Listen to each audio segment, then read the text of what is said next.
So where do you think America is heading? I agree with you from my personal perspective that America has been more wrong than right in terms of its foreign policy for the last couple of decades. So where do you think America is heading? Let's not forget the domestic issues.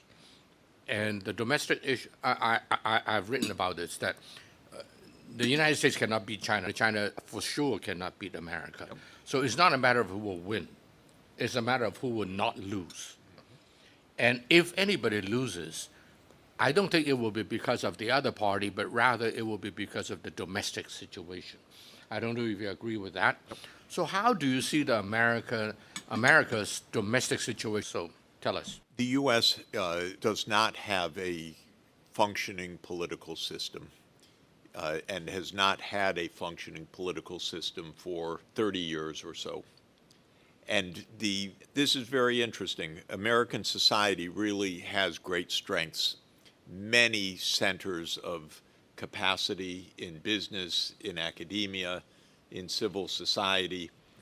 And so even though our political system has badly malfunctioned, the country has done okay for the last 30 years, other than troubles caused by directly these foreign policy disasters. But the country and the economy has gone on. Many important innovations have occurred. Many great discoveries have occurred in the academic community and scientific community. So you see a country with great strengths. For me, the remarkable fact is how poorly the political system has functioned consistently for 30 years. And I've tried to understand that, and my conclusion is that there are two things deeply wrong with the American political system. One is that it became a pay-for-play political system to a shocking extent.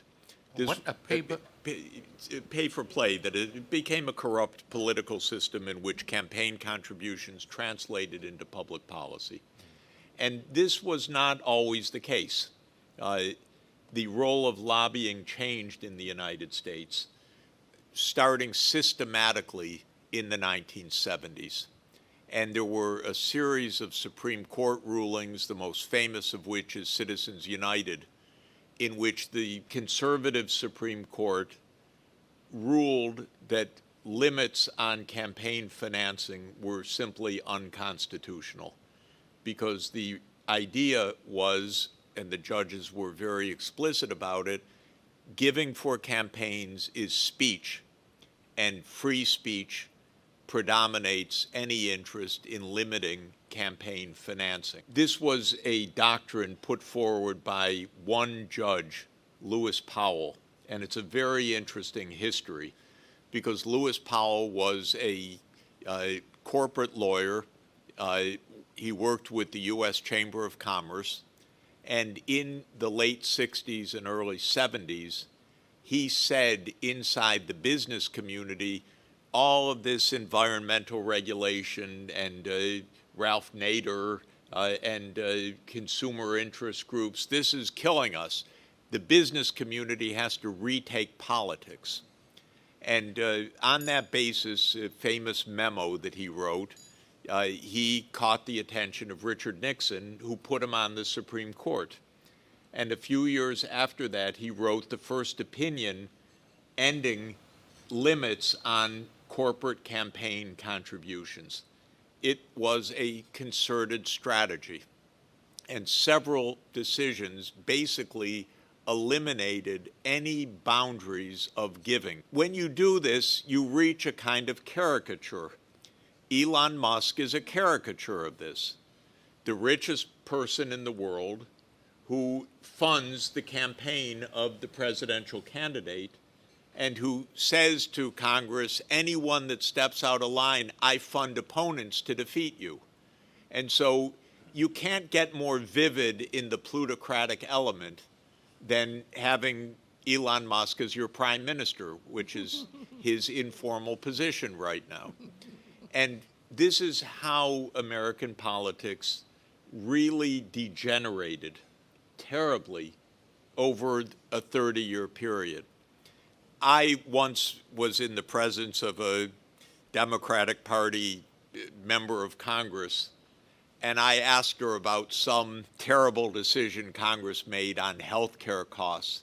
And she literally put her face in her hands and said, the lobbies, the lobbies. It became overwhelming, the money play.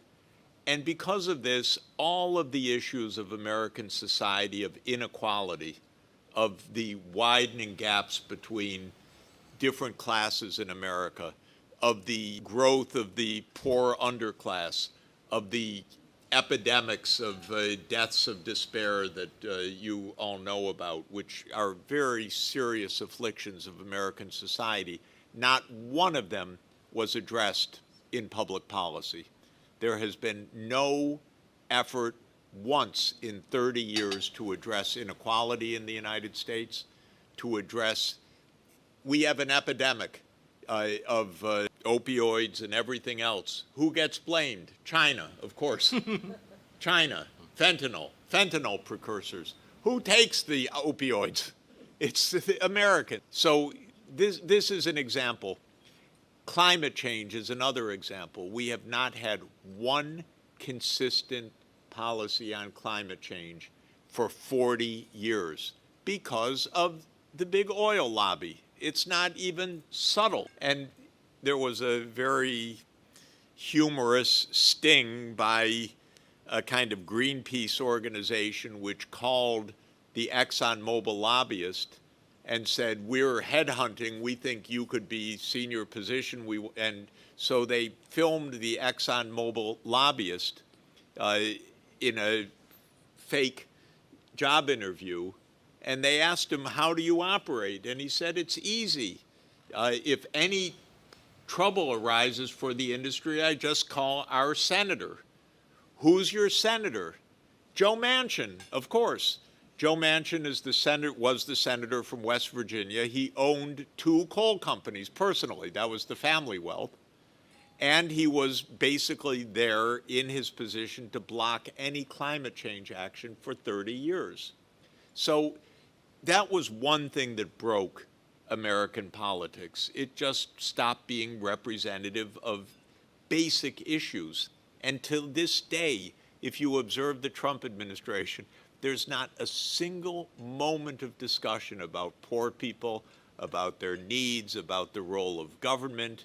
In fact, the whole attempt in the next few months will be to destroy any public services for the poor, especially health care. It's amazing.